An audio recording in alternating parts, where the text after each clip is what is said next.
أعوذ بالله من الشيطان الرجيم. بسم الله الرحمن الرحيم.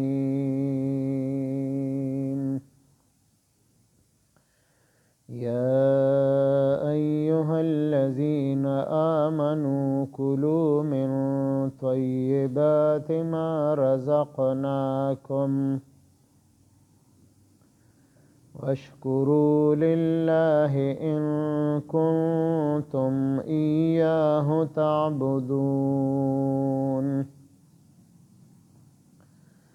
إنما حرم عليكم الميتة والدم ولحم الخنزير وما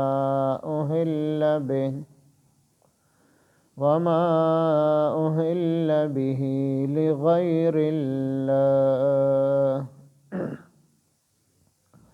فمن اضطر غير باغ ولا عاد فلا إثم عليه إن الله غفور رحيم. آمنت بالله صدق الله مولانا العظيم.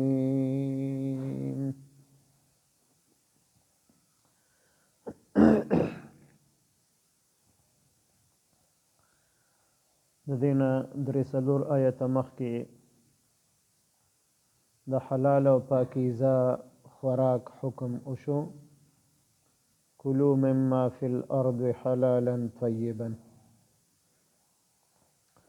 په هغې کې خطاب عام و انسانانو ته، یا ایها الناس، ای ټولو انسانانو تاسو حلال او پاک خوراک کوئ.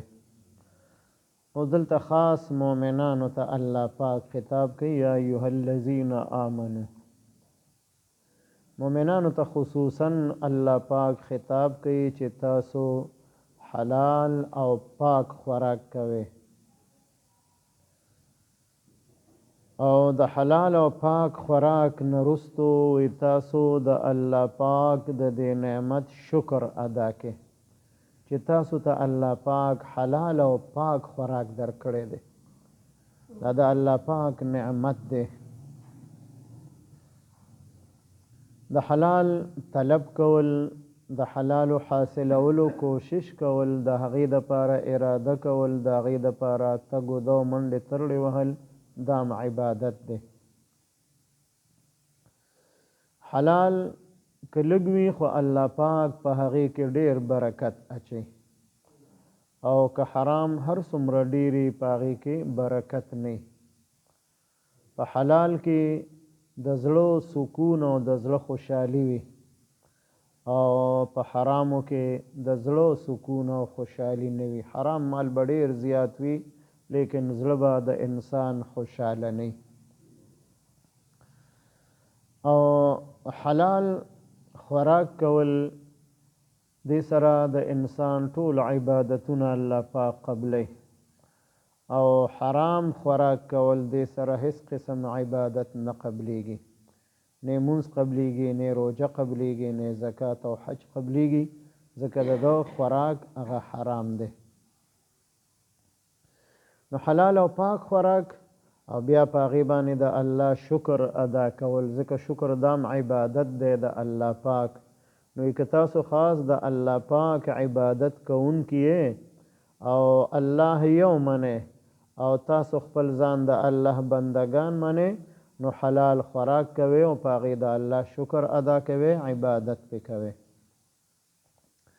د حلالو نه وروستو بیا د بعضې حرامو څیزونو یې دلته ذکر کړی دی چې هغه په عربو کې د جاهلیت په زمانه کې مشرکانو به هغه حلال ګڼل.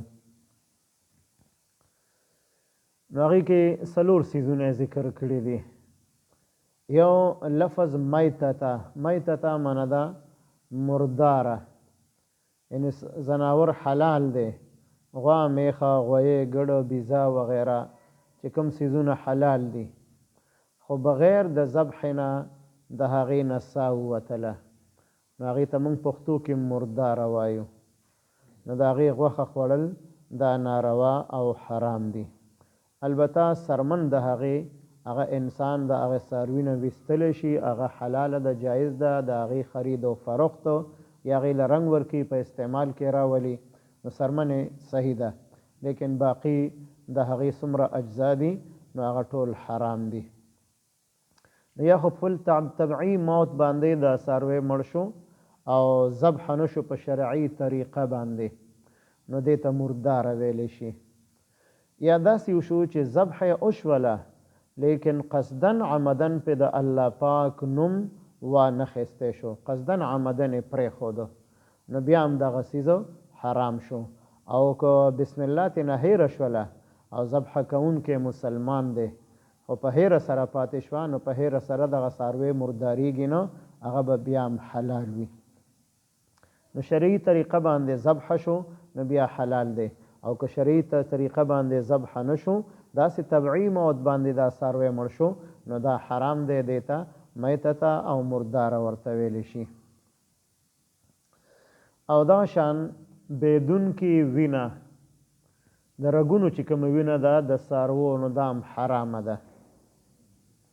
کومه وینه چې په غوښه پسې نښتې ده، د رګ وینه نه ده، هغه د غوښې حصه ده، هغه پاکه ده، د هغې استعمال جایز دی.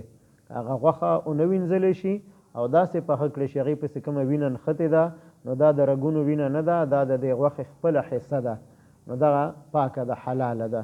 خو کومه وینه چې د رګونو نه وځي، نو هغه وینه هغې ته دم مسفوحا په 8 سپاره کې ویلې، بیدونکي وینه، دلته صرف دم لفظ ذکر کړی دی، وینې ته ویلی شي. نو دغه وینه د رګونو نه چې کومه راوځي، دم مسفوحا چې ورته ویلی شي، بیدونکي وینه، نو که د حلال څاروي ولې نه نو هغه هم حرامه ده. او دغه بیدونکي وینه دا په بازار کې خلق وچکي او بیا په مساله کې د رنګ دپاره اچي، نو دغه مساله هم حرام ده. کوم مساله کې چې رنګي او هغه رنګ د دې وینې نه جوړ شوي، ځکه یو مسالې والو هغه نه ما تپوس کړی، نو هغه وایي چې دا مونږ صرف اټولو والا دپاره اچو، وایي دا ته ما اچوه، ما ورته رنګ پکې راله ما اچوه، وایي دا رنګ ښه نه دی، دا حرام دی، اټولو والې غواړي نو مونږ د هغې دپاره پکې اچو. نو اټولو کې خوراک کول، بازار کې خوراک کول دا مناسب نه دي، ځکه د هغې انسان ته اندازه نه لګي چې دې کې څه اچولي دي او کوم څیز یې حلال کړی دی، د کوم څیز غوښه ده. یقین سره انسان نشي ویلی چې دا به حلال څیز او حلال او پاکه غوښه به. نو بیدونکي وینه اگر که هغه مساله کې واچولی شي، که وچم کړی شي، خو هغه پاکیږي نه، هغه حلالیږي نه، نو هغه حرامه ده. دریم څیز چې کوم حرام دی هغې ته ویلی دي لحم الخنزیر.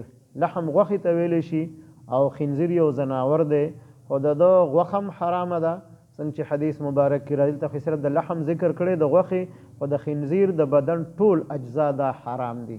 که هغه د هغه څرمن ده، ځکه حدیث مبارک کې راځي چې 2 قسمه څرمنې دي چې هغه که رنګ هم کړی شي هغه پاکیږي نه، یو د انسان څرمن او یو د خنزیر څرمن. باقي د ټولو ځناورو څرمن چې هغه رنګ کړی شي، هغه پاکه شي، د هغې استعمال، د هغې خرید او فروخت هغه جایز وي. او د انسان څرمن او د خنزیر څرمن دا رنګ کولو سره هم نه پاکیږي، لہذا د دې استعمال هغه حرام او ناروا دی. دغه شان د خنزیر د بدن اډوکي یا د هغه د بدن وازګه یا بل څه حصه د هر څه چې وي د خنزیر د بدن، نو هغه ټول اجزا د خنزیر د بدن حرام دي، نو هغه به حرام وي او حرام دي. بل حرام څاروی دی او یو انسان په هغې باندې کلمه وویله، بسم الله الله اکبر، نو دې کلمې ویلو سره هغه حلالیږي نه، ځکه هغه حرام دی. نو که خنزیر باندې چا بسم الله الله اکبر وی او ذبح یې کو، نو حلالیږي نه، ځکه هغه حرام دی.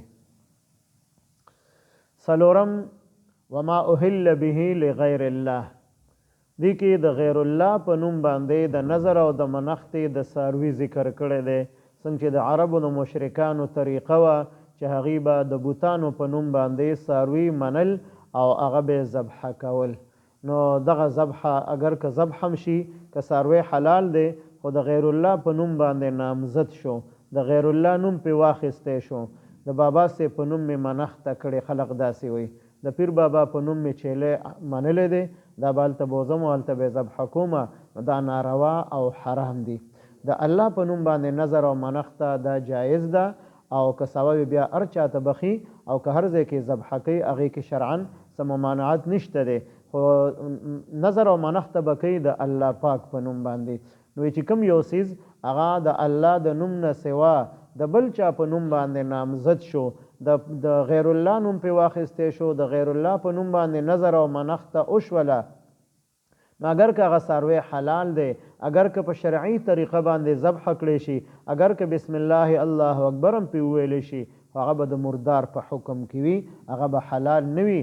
او دغه انسان چې په هغې په ذبحه باندې بسم الله الله اکبر وویل، نو دغه انسان مرتد شو، د ایمان نه خلاص شو، او ښځه په هغه باندې طلاقه شوله، تجدید د ایمان به هم کوي، توبه به وباسي او نکاح به بیا دوباره تړي.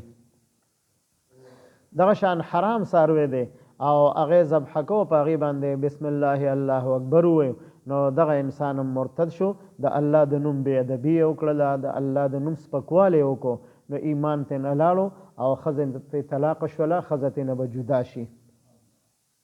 نو دا څلور څیزونه په دې دویم آیت مبارک کې دا حرام ګرځولي دي چې دا څیزونه حرام دي، د دې نه تاسو ځان بچ وساتئ.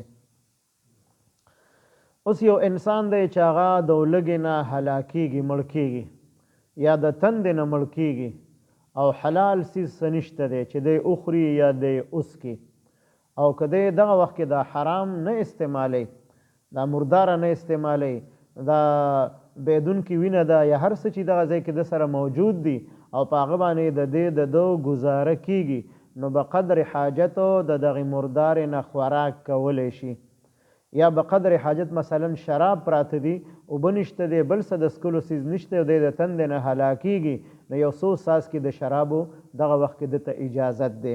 یا دغه مرداره پرته ده، نو د هغې نه لږه غوندې غوښه راواخلي چې د ده هغه ګزاره قدر پې وشي، ځان به مړی په هغې باندې نه به د شرابو ټول بوتل څکي او نه به دغه مرداره باندې ځان مړی، ځکه د دې اجازت نشته ورته. صرف د دې د بنیاد باندې چې دی پې د هلاکت نه، د ولږې او د تندې نه بچ شي، نو د هغې مردارې نه او د هغې حرام څیز نه به قدر حاجت د خوراک کولو او د څکلو اجازت شته دی. دا هم د دې دویم آیت مبارک نه دا خبره معلومیږي. دغه وخت کې دا انسان ګناهګار نه دی، او په عامو حالاتو کې د حرام څیز اگر که هغه لږ ولې نه د هغې استعمال هم ناروا او حرام دی. یا ایها الذین آمنو، ای مؤمنانو، کلو خورئ تاسو من طیبات د پاکو څیزونو نه، ما رزقناکم هغه څه چې موږ درکړي دي تاسو ته، یعنی حلال او پاک څیزونه ډیر موجود دي، د هغې د حاصلولو کوشش وکړئ او هغه وخورئ. واشکرو لله، واشکرو او شکر ادا کړئ لله خاص د الله دپاره چې الله پاک تاسو ته دا حلال څیز درکړی دی، دا نعمت دی، په دې د الله پاک شکر ادا کړئ. نو څوک چې د الله د نعمت شکر ادا کوي هغه نعمت به الله پاک نورم زیاتوي. نو حلال ورته لږ میلاویږي او دی په هغې د الله شکر ادا کوي، هغې کې به الله پاک برکت اچوي، هغه حلال به الله پاک د دپاره نورم زیات کړي. ان کنتم کچریې تاسو ایاهو خاص د الله پاک تعبدون عبادت کوونکي، که تاسو دا دعوه کوئ چې موږ مؤمنان یو د الله پاک عبادت کوونکي یو، نو حلال خورئ او په هغې د الله شکر ادا کوئ.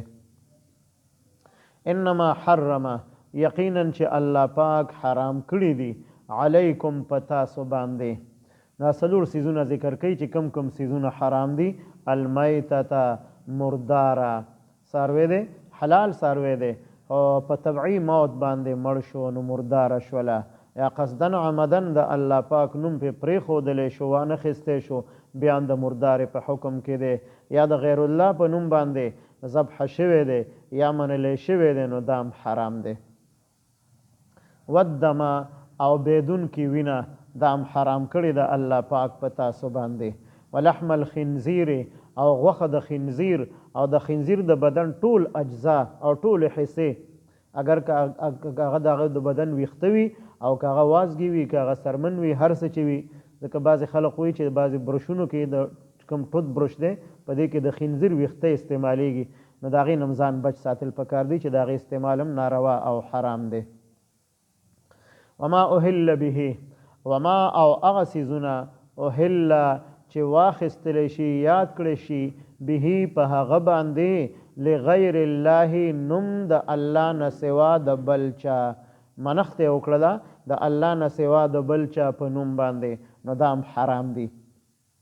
یا یو امیر او یو بادشاه راځي او هغه ته مخې ته خلق څاروی حلالوي دا د هغه د تعظیم دپاره حلالوي نو دا هم حرام دی دا هم ناروا دی او په دې باندې هم دا انسان د ایمان نه خلاصیږي او که بسم الله الله اکبر پې ویلی دی هم په دې باندې دی مرتد شوی دی ځکه د غیر الله د خوشحالولو دپاره دا څاروی ذبح کړی دی او عام حالاتو کې مهمان نوازی میلمستیا شته دی یو طرف ته څاروی حلال کو ګډې حلال کو چیلې حلال کو د میلمه د میلمستیا دپاره نو دغه جایز دی خو د میلمه مخې ته دا څاروی ذبح کول دا تعظیم د غیر الله دی لہذا دغه څاروی هم حرام دی. فمن اضطر هغه څوک چې مجبوره کړی شو غیر باغن چې نه دی بغاوت کوونکی نافرمانی کوونکی د الله او دته پته ده چې دا مرداره ده دا بیدونکې وینه ده دا د خنزیر غوښه او د هغه د بدن اجزا دي دا د غیر الله په نوم باندې ذبح شوی دی منښت د غیر الله په نوم باندې شوی ده نو دی وایي چې دا خو نه خورمه اوس مجبوره شو بل څه شته دی نه او دی د ولږې نه د تندې نه هلاکیږي نو به قدر حاجتو دی د هغې نه خوراک کولی شي ځکه دغه وخت کې د نافرمانۍ اراده او نیت نشته دی. ولا عادن او نو د حد نه تجاوز کوونکی حد نه تجاوز کول په مړه ګېډه د هغې نه خوړل او په مړه ګېډه د هغې نه څکل دا عادن کې راځي نو دومره خوراک به د هغې نه وکړي چې د ده هغه وقتي ولږه په هغې باندې کمه شي او دی پې د هلاکت نه بچ شي یا هغه حرام څیز دومره یو څو څاڅکي به په مرۍ کې واچوي چې مرۍ لمده شي او دی پې د تندې د هلاکت نه بچ پاتې شي او که دی ځان مړی او یا ځان په هغې باندې د څکلو څیز دی او که د خوړلو څیز دی په هغې ځان مړی نو دی په عادن کې بیا شامل دی د بیا د حد نه تجاوز کړی دی او که نه په مړه ګېډه دغه حرام څیز خوړلی دی او نه د نافرمانۍ نیت او اراده کړې ده بلکې دته څه میلاویږي نه حلال څیز فلا اسم علیه نو نشته دی څه ګناه په ده باندې ځکه دی دغه وخت کې مجبوره دی.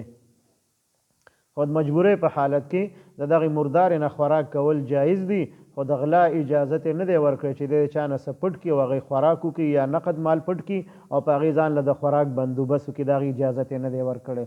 ان الله بشک الله پاک غفور ډیر بخونکی دی رحیم او ډیر مهربانه دی نو دا کوم حرام څیز استعمال کو د مجبورۍ په حالت کې نو دا د دپاره جایز دی دی په دې باندې ګناهګار نه دی دغه ګناه به ورته الله پاک معاف کړي. یا ایها الذین آمنوا ای مؤمنانو کلو خورئ تاسو من طیبات د پاکو څیزونو نه ما رزقناکم هغه څه چې موږ درکړي دي تاسو ته واشکروا لله او شکر ادا کې خاص د الله پاک ان کنتم کچریه تاسو ایاه تعبدون خاص د هغه عبادت کوونکي. انما حرم یقینا چې حرام کړي دي الله پاک علیکم المیتة پتاسو باندې مرداره والدما او بیدون کې وینه ولحم الخنزیر او غوښه د خنزیر او د هغه د بدن هر یوه حصه وما اهل به لغیر الله او هغه څیزونه چې په هغې باندې د الله نه سوا د بل چا نوم واخیستی شي او د هغې په نوم باندې نامزد شي. فمن اضطر نو څوک چې مجبوره کړی شو غیر باغن په داسې حال کې چې دی نافرمانی کوونکی نه وي ولا عادن او د حد نه تېرېدونکی هم نه وي فلا اسم علیه نو نشته دی څه ګناه په ده باندې چې دغه حرام څیز استعمال کړي. ان الله بشک الله پاک غفور ډیر بخونکی دی رحیم او ډیر زیات مهربانه دی. اللهم صل علی سیدنا محمد وعلى آل سیدنا ومولانا محمد وبارك وسلم. رب اجعلني مقيم الصلاة ومن ذريتي ربنا وتقبل دعاء ربنا اغفر لي ولوالدي وللمؤمنين يوم يقوم الحساب. ربنا اغفر لنا ولإخواننا الذين سبقونا بالإيمان ولا تجعل في قلوبنا غلا للذين آمنوا ربنا إنك رؤوف رحيم. ربنا هب لنا من أزواجنا وذرياتنا قرة أعين واجعلنا للمتقين إماما. وصلى الله تعالى على خير خلقه محمد وعلى آله وأصحابه أجمعين. آمين برحمتك.